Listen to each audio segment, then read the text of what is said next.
Hey there, this is Amelia here. Welcome to Amelia's crossdressing story.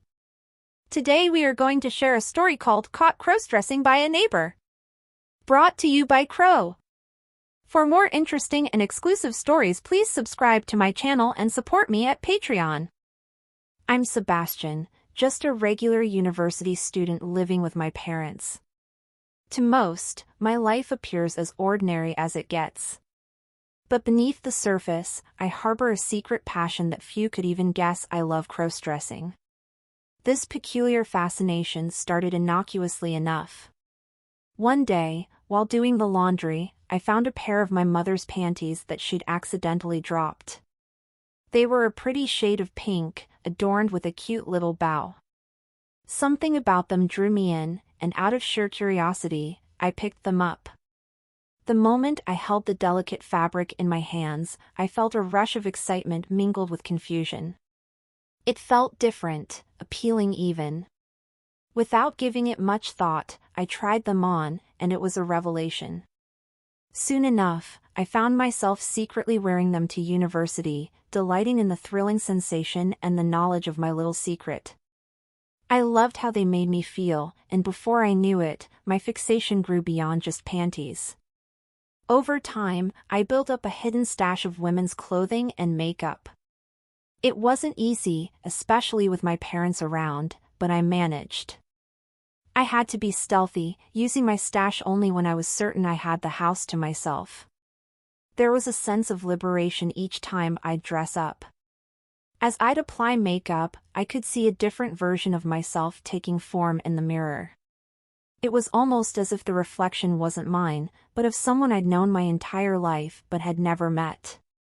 The wig was the final touch that brought her to life. In these moments, I'd find myself wondering, is this who I truly am? It was confusing and exciting at the same time. But such moments of freedom were few and far between. Most of the time, I had to live my regular life as Sebastian, the ordinary uni student. And yet, underneath it all, my secret passion was always there, quietly coloring my everyday experiences. My parents were on their way to visit my grandparents for the weekend. They lived a few hours away and didn't have the best health, so my parents made it a point to visit them every few months. This time around, they asked me to accompany them. I was usually more than happy to go, not just for the comfort of my family but also because I loved the tranquility of the countryside where my grandparents lived. But this time, I had other plans. I feigned a crucial university exam as an excuse, insisting that I needed to stay back and study. My parents, ever supportive, understood. They knew how seriously I took my academics and respected my decision to prioritize them. They wished me good luck, asked me to take care of the house, and promised to bring back my favorite apple pie that my grandmother made. As I watched them drive away, a wave of exhilaration washed over me. The empty house echoed with vast, glorious silence. It was just me now, alone with my secret and the precious opportunity to be my true self. I closed the door to my room, my heart pounding with anticipation, and carefully removed the hidden treasures from their hiding spots, a stash of women's clothing, makeup, and a wig. The sight of them, now exposed in the openness of my room, was both liberating and terrifying. But most of all, it was intoxicating. I was about to step into a world that was truly mine, a world where I could finally be Jessica. In my excitement, my hands trembled slightly as I reached for the first piece of clothing, a pair of lace-trimmed panties. The fabric was cool and silky as I slipped into them, feeling an initial thrill as I adjusted them into place. A soft sigh escaped my lips. Step 1, done.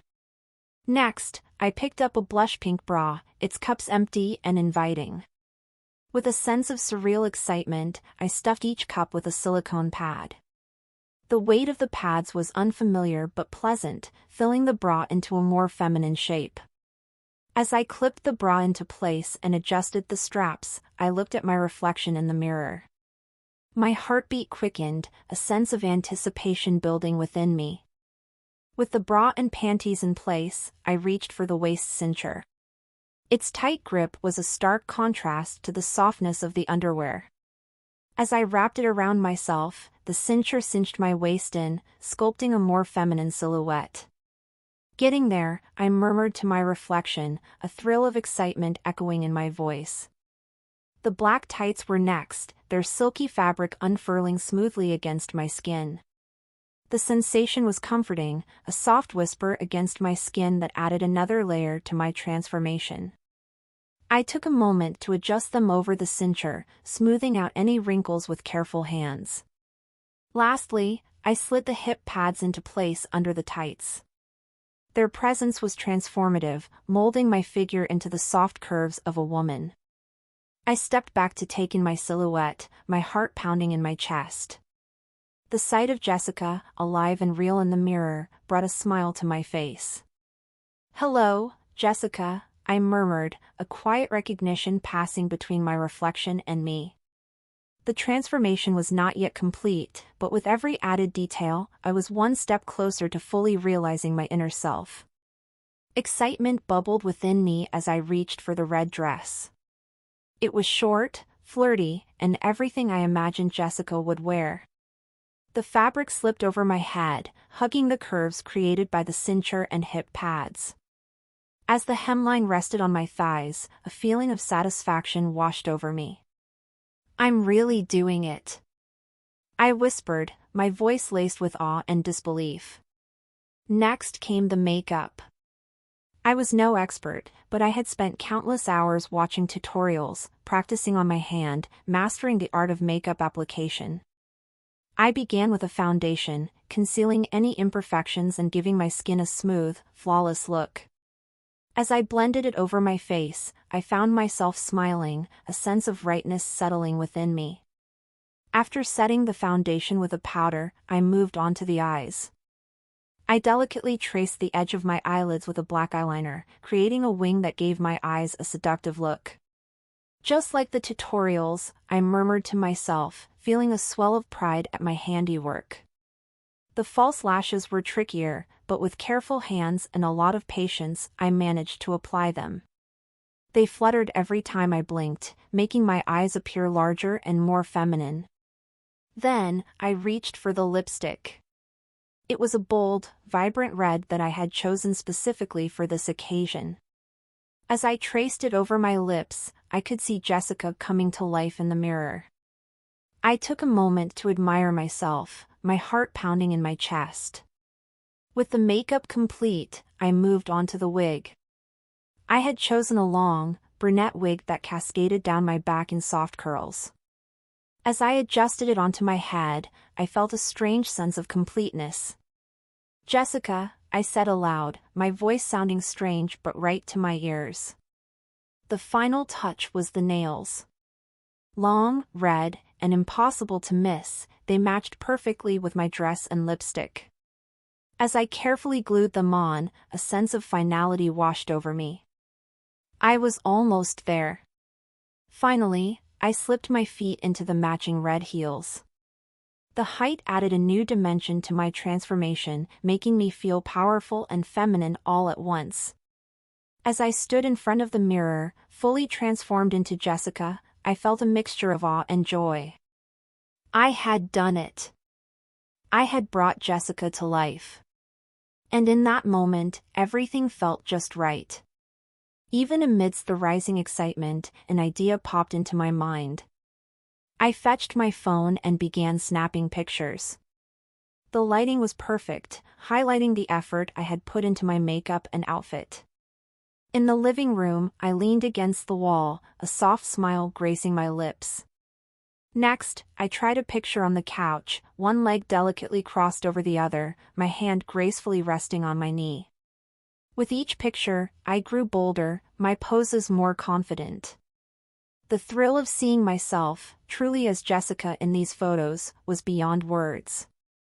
Each image was a stamp of validation, a celebration of the identity I had so long suppressed. As I scrolled through the shots, a sense of accomplishment washed over me. Having captured these beautiful moments, I considered what to do next. I glanced out the window, the beautiful day calling out to me. Would it be too risky to step outside? Weighing the pros and cons, I finally made up my mind. The world outside seemed too inviting to resist.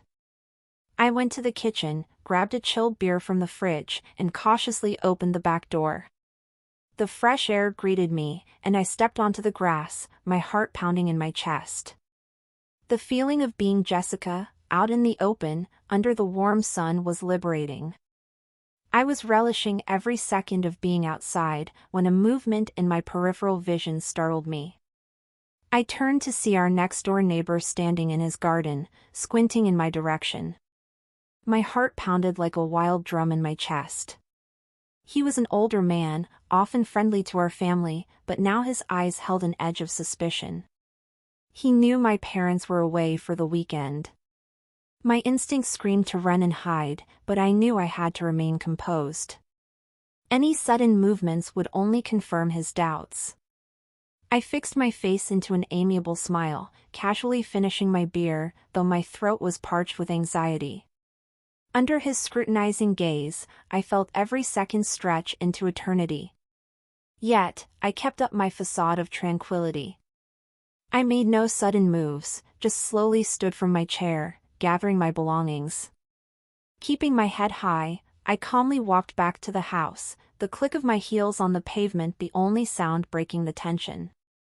The minute I was inside, I locked the door behind me, relief washing over me in powerful waves.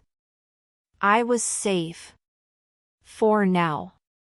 But the incident left me rattled. What if he had seen through my disguise? Would he tell my parents? I took a deep breath, pushing away the terrifying thoughts. I had survived this encounter, and that was what mattered at the moment. Days passed after my parents returned from their visit to the grandparents. The image of my neighbor's suspicious gaze still haunted me, but I tried my best to appear nonchalant. The anxiety of being discovered was gnawing at me, but I also felt an odd sense of satisfaction. I managed to pass as Jessica, as a girl, and the thought made me feel strangely exhilarating. One evening, while we were having dinner, my mother casually mentioned something that nearly made my heart stop. She brought up the neighbor's account of seeing a pretty girl at our house during their absence. I froze, my fork halfway to my mouth, as a sudden wave of panic washed over me. My mom continued, saying that she was glad I had female friends, but next time I should ask before inviting someone over. The relief that flooded me was overwhelming, my heart pounded in my chest, but this time for relief rather than panic. I quickly mumbled an agreement, trying to keep the surprise out of my voice. That night, as I laid in bed, I couldn't help but revisit the conversation. My secret was safe, and more importantly, Jessica had passed as a girl. The neighbor had thought Jessica was a pretty girl. A sense of accomplishment and thrill washed over me, causing a wide grin to spread on my face. It was the first real validation of my hidden identity. I could hardly wait for another chance to let Jessica out. I yearned for more of those heart-stopping, breathtaking moments. The fear and anxiety were still there, of course, but they were overpowered by the excitement and anticipation. The desire to be Jessica again was more potent than any fear, and I was more determined than ever to live this secret part of my life. That's all for now. See you in the next video. Please subscribe to my channel and support me at Patreon for more exclusive stories.